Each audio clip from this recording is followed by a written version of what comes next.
Hey guys, I guess this is our first lesson for phase 3. Phase 3 is literally gonna, from what I know so far, it's literally gonna be the exact same thing as phase 2. We're just gonna keep on trucking, keep on doing what we've been doing. We only have class twice this week. So that's your assignment for today. The remote learning packet, that is the first thing that y'all see when you get on Edmodo. That's getting updated as we continue doing things. So it does have the week 5 stuff up there in addition to all the stuff that we've been doing. So this week we're gonna finish up our pocket pets unit, and y'all are gonna start your pet care sheet assignment. And after we finish the notes today, you're just going to continue working on this. It's going to be due at the end of the week. If we were in class and we were doing grades and stuff, this would be worth a test grade once we look at all the requirements and kind of the expectations for it. So today we're going to finish up the notes, which I believe should just be like ferrets is going to be the rest of it. So that's the assignment. And okay. PowerPoint, starting with the ferrets, gonna go over breeds. Well, I guess first, I really enjoy this little tidbit on what the word ferret means and kind of where it comes from. Ferret comes from Latin, meaning ferretus, and which is Latin for little thief. And then you consider the fact that a group of ferrets is called a business, and it's literally a group of little thieves. Which, knowing Coco and how funny she was and goofy, it makes sense. I hate to have to tell you guys over video, but we have lost Coco.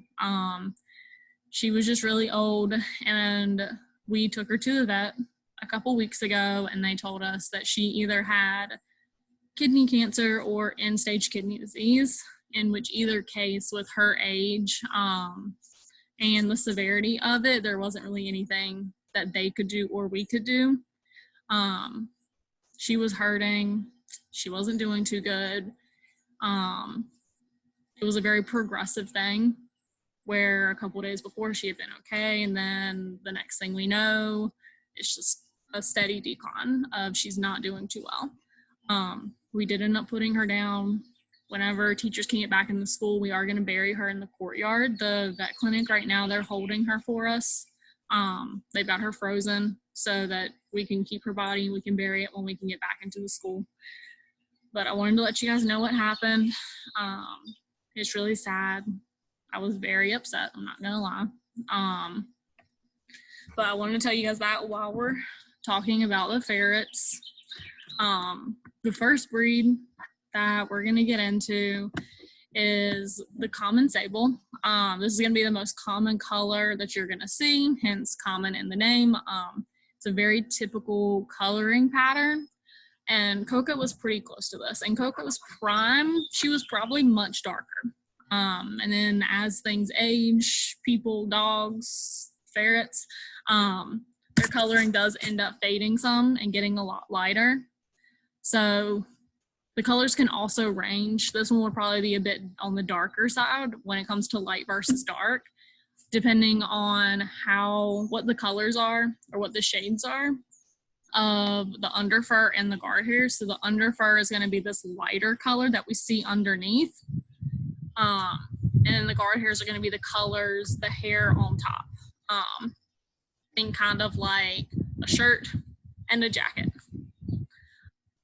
So depending on how light the colors of the underfur are and how dark the guard hairs are, we can see light versus dark. We can see a couple different shades or arrays of the common sable color. The next one is white. It can also be called the true albino if it has red eyes. Some of them will have red eyes, some of them will have black eyes. Most of them are going to have the red eyes. The red eye, the albino, is going to be more common than the black-eyed white ferret.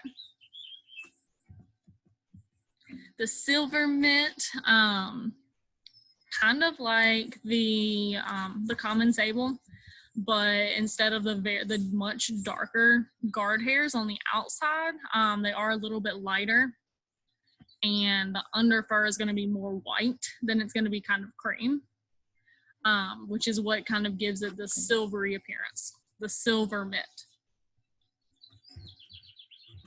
You got the sterling silver, which is similar to the silver mitt, but it's going to have more white guard hairs. So keeping in mind that the guard hairs are like the jacket, the guard hairs are the outer color, which ends up making it seem a little bit lighter. This isn't a great picture because the sterling silver isn't a very common coloration or breed of ferrets. So finding a picture wasn't super easy. This is the best I got, even though it's still not very good.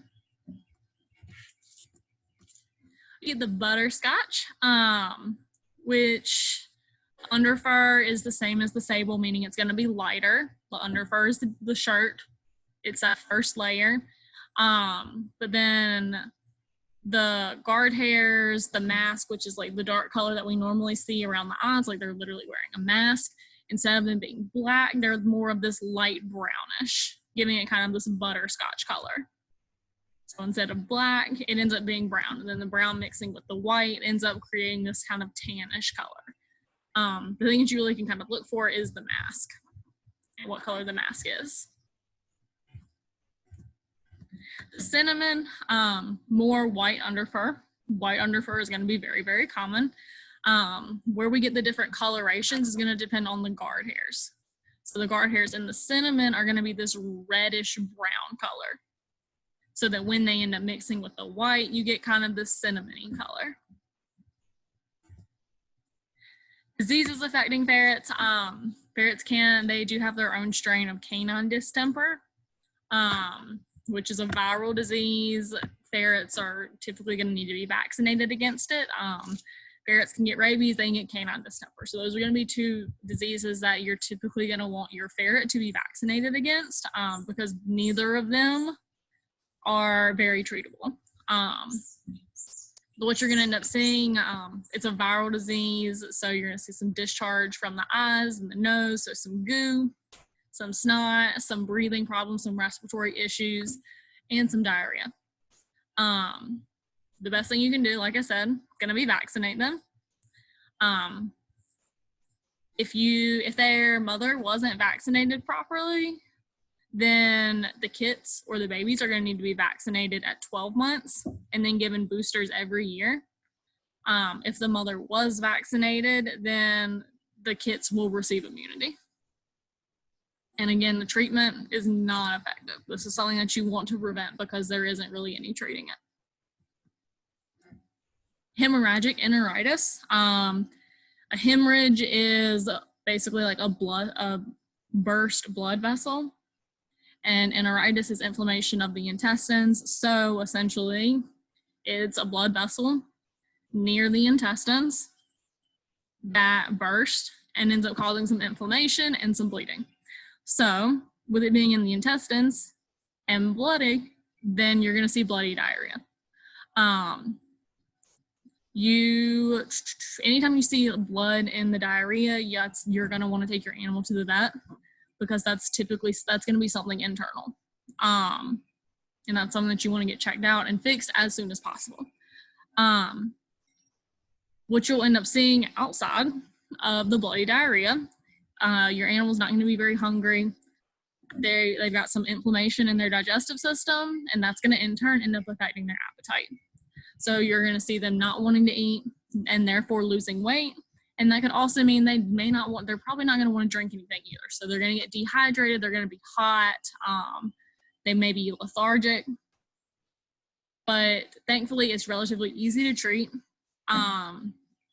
Typically, you can just give them some antibiotics, and that will allow their body to begin starting to work on patching up everything that needs to be patched up.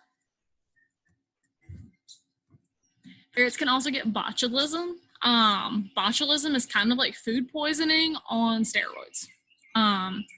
Botulism, it's contaminated food, typically contaminated by like feces or urine of an animal that had the botulism bacteria. I don't remember the specific name for the bacteria, but the bacteria ends up producing a toxin that affects the food or water that it's in, and that toxin affects the nervous system. What you'll end up seeing, which there really isn't any treatment, what you'll end up seeing is some breathing difficulty. You're going to see paralysis. So I couldn't find a picture of a ferret with botulism, but I was able to find pictures of a duck. So this is what a healthy duck should look like. When they're relaxed, they kind of fold in on themselves and sit down, and they tuck their head back. But the botulism bacteria ends up paralyzing the animal so that they lay flat down. A lot of times if you're going to see botulism, you're going to see it in large operations where it's more difficult to keep the food supply fresh. Whoops, one animal just peed in the food bowl. Whoops, one animal just accidentally backed up too far, got some poop on the water bottle. And then you've got all these other animals coming in to eat, to drink, and they're getting infected. It's not going to be something that you see with like a couple animals, and it's also another reason to keep the animals' cages clean, because you don't want this to end up happening. Ferret uses. Ferrets have some pretty interesting uses. They make good pets. Obviously, they're very funny. They're playful. They've got good personalities. The thing that kind of deters people from wanting to get them as pets is their smell. They need to be descented. Typically, when you buy a ferret, if you get it from like Petco or PetSmart, they're going to come descented. That doesn't mean they're not going to stink. They're just not going to stink as bad. And then also the males are going to need to be castrated so that they're not like spraying their urine everywhere, spraying pheromones, and it smells really bad. Ferrets were used in the 1800s for rodent control. They would run around in like the holes or near the homes of rodents, and that musky smell, the rodents would smell it and they would say, oh, that might be a predator. We're not going to hang out here anymore. So the rodents would end up leaving, trying to find somewhere else to eat or live. Ferrets can also be trained to help wire airplanes, like a spaghetti noodle. So you need something wired. Some people have trained ferrets to kind of go down and take this cord from point A and bring it down to point B. Ferrets are really, really smart. They're also kind of tricky and playful, but if trained, people have actually used them to wire airplanes. And then they have been used for research because they do end up developing the same colds as humans. So the cold can be studied in ferrets to see like how it can be treated, how it can be prevented, what happens here, what happens there if X, Y, and Z is done or not done. If you want to keep a ferret as a pet, they can live in houses similar to rabbits. We keep Coco in a nice tall cage. Like they say minimum 2 feet tall. That way they have enough room to like climb, to move, to play around. Coco was in a huge cage because she was very, very active. Obviously the bigger the cage, the better for the animal. Ferrets can be kept outside. They can end up living just fine as long as they have shelter from the elements. Somewhere where they're not going to get like cold gust of wind, where they're not going to get snowed on, where they're not going to be out in a storm. So they have shelter, but you can't actually keep them outside.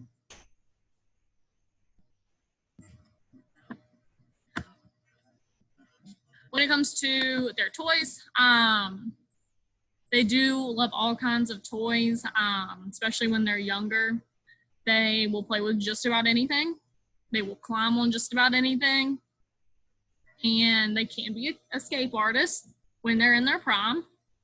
So making sure the doors are locked. That's why we had all those little latches on all the doors. Because if you leave that door open, Coco's coming out. She thinks it's playtime then. With their food and their water bowls, Coco was always really bad about crawling under her food bowl and then nudging it up and knocking it all over. And then ended up wasting a lot of food. So what we ended up doing, granted her food bowl is pretty heavy, We moved it down a couple rungs so that it's more difficult for her to be able to climb under it and knock it out. And then they do drink a pretty good amount of water, so they do need a pretty big water bottle. When you're feeding them, ferrets need a food that's it has a high protein content. Ferret food, just like when we're talking about the chinchilla food, specific breed food can be expensive if it's a not super popular pet. That's why a lot of people will feed chinchillas guinea pig food. Has the same nutrients, but it's a couple bucks cheaper per bag. Same thing with ferrets. Cat food, cats also require a lot of protein in their food. So you can feed them kitten food or cat food and end up saving money, and they still get the same nutrients that they need. Commercial dry food is always going to be better for gum health and teeth health. Too much water or too much water in the food can end up leading to like tooth decay and gum disease. So dry food is better for them. That way, if they need wet food near the end of their life, then you can give it to them and they'll still have teeth to like actually be able to eat it. But when you do give them dry food, it is going to end up increasing how much water they intake from the water bottle. So they do need plenty of water available. And then when the ferrets get older, to help make sure that they're still going to the bathroom, eating what they should be, you can add a little bit of oil, like vegetable oil, to their food to help kind of lubricate the food and help soften it, and also make sure that their coat's healthy. We always that's basically what Coco's oil was that we put in her food. Not her paste, but the oil that we would put in her food was to kind of help. It was like a hair, skin, nail oil. It helped soften the food, and it also helped to get her to eat it, and it made her skin less itchy. Vegetable oil works essentially the same way. Ferrets are slightly carnivorous. They can eat like meat scraps, lunch meat. They can have like a little bit of fruits. And then they actually can eat red licorice. A lot of animals actually really like licorice, which is pretty interesting. And I guess ice cream, if you wanted to give that to them, I probably wouldn't recommend ice cream, and maybe even not the red licorice to give to your animals. But I guess to each their own. Maybe it's like a treat or a way to lull them into getting them to do whatever it is you need them to do. Okay, so we are gonna finish. It's literally these last couple slides. It's like 2 slides, I think. Just general disease prevention for your animals. Good sanitation is always super, super important. Cleaning out any nasty bedding, whether it's with urine or feces, making sure that their food is clean, making sure that their water is clean is really important. Making sure that they have a safe, not standard environment, but a consistent environment. Not really a lot of drafts. They're not like up against any vents. They're not like in the sunshine half the day and then out of the sunshine half the day. The humidity is low, because higher humidity will tend to lean more towards respiratory diseases, because a high humidity means there's moisture in the air. So it has a low humidity, constant temperature that's not too hot and not too cold for the animal. Different animals need different temperatures. Chinchillas can't do high heat, whereas birds, they're gonna need kind of a higher heat. A temperature that is good with the animal. And then good ventilation to make sure the air is moving, but not so much that it ends up creating a draft. And then making sure you're feeding them whatever it is that they should be eating. You're not feeding them whatever it is that you have around. You're feeding them food that is good and healthy for them. And then general disease treatment. Anytime you think an animal is sick, you want to isolate them, take them away from the others. You don't want them sharing the same food, the same water, the same bedding, the same air, honestly, because if it's a virus, it's going to be spread through the air. Replace any bedding from the cage, clean the cage. Like, you probably want to take everything out and scrub it down. Disinfect it before you even put any new bedding in there. And then sometimes, depending on what the animal is sick with, you can medicate their water, meaning you can put a little bit of medicine in their water bottle so that as they're drinking their water, they're also getting their medicine. If you have an animal that just does not take medicine, you can try to get some that will be put in the water. Or if you have an animal that is chronically sick with a disease, they may have treatment that you can put in the animal's water.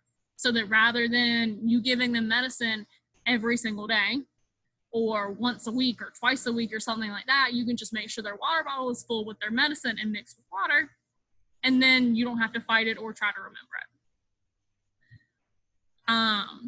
Treating them however the vet says, only giving them antibiotics if it's recommended, meaning prescribed by a vet, because you don't want the animal to build up resistance to antibiotics.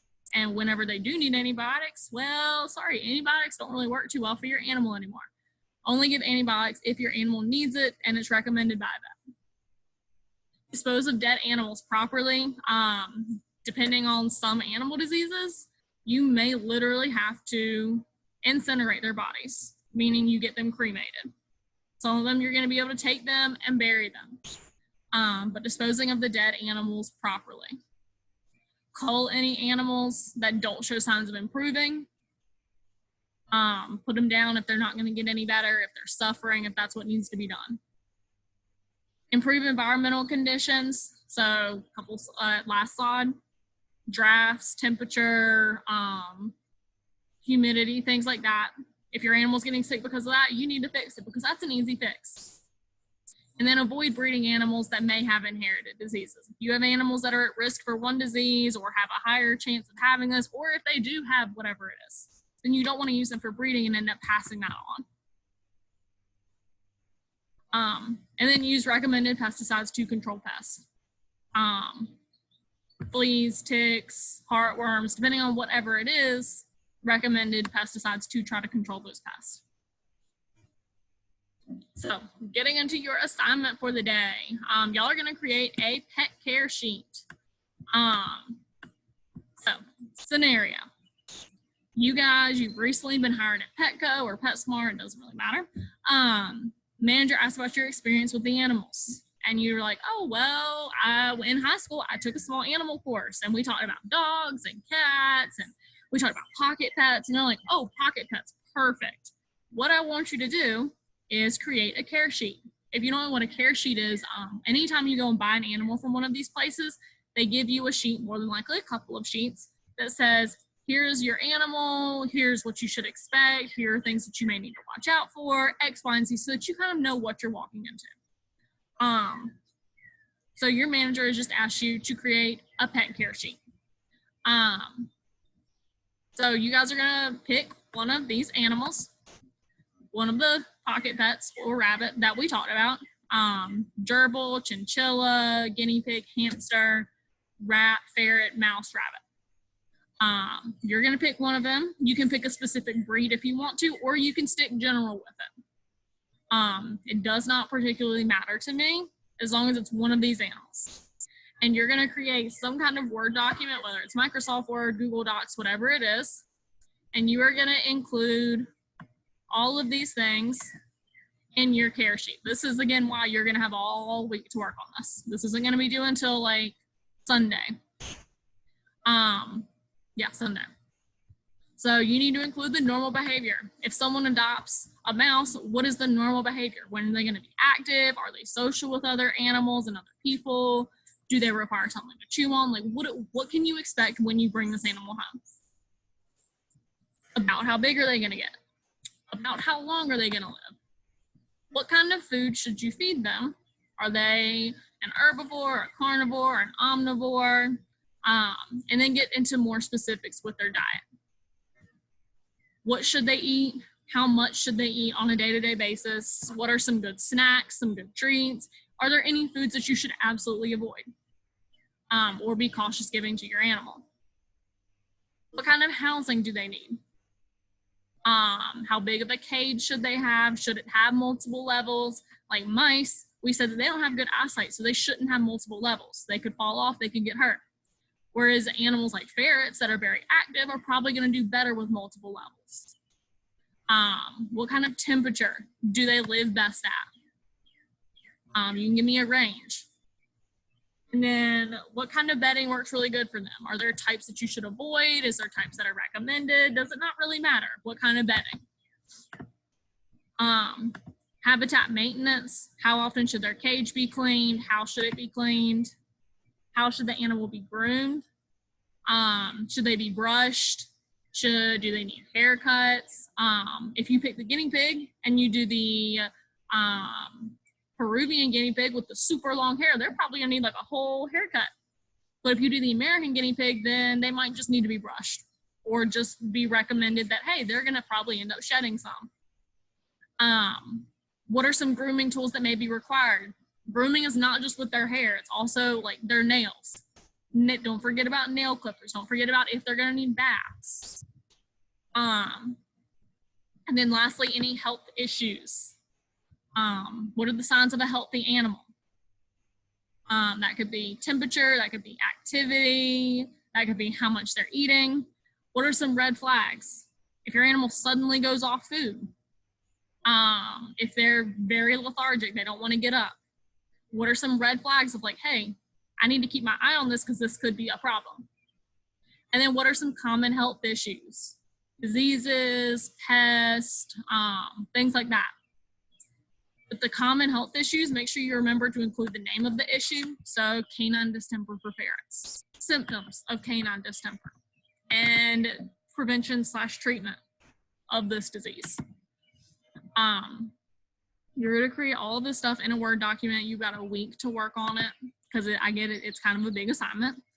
Let me know if you guys have any questions. I miss you guys. I'm helping out with senior signs next week. So if you are a senior or if you know seniors, make sure you remind them to come pick up their sign. They can get to see me because I miss you guys a lot. And even if you're not a senior, I do still really miss you guys. Let me know how it is I can help. Hopefully I will see you guys tomorrow at 1 o'clock for our Zoom lunch. But take it easy, you guys. Miss y'all.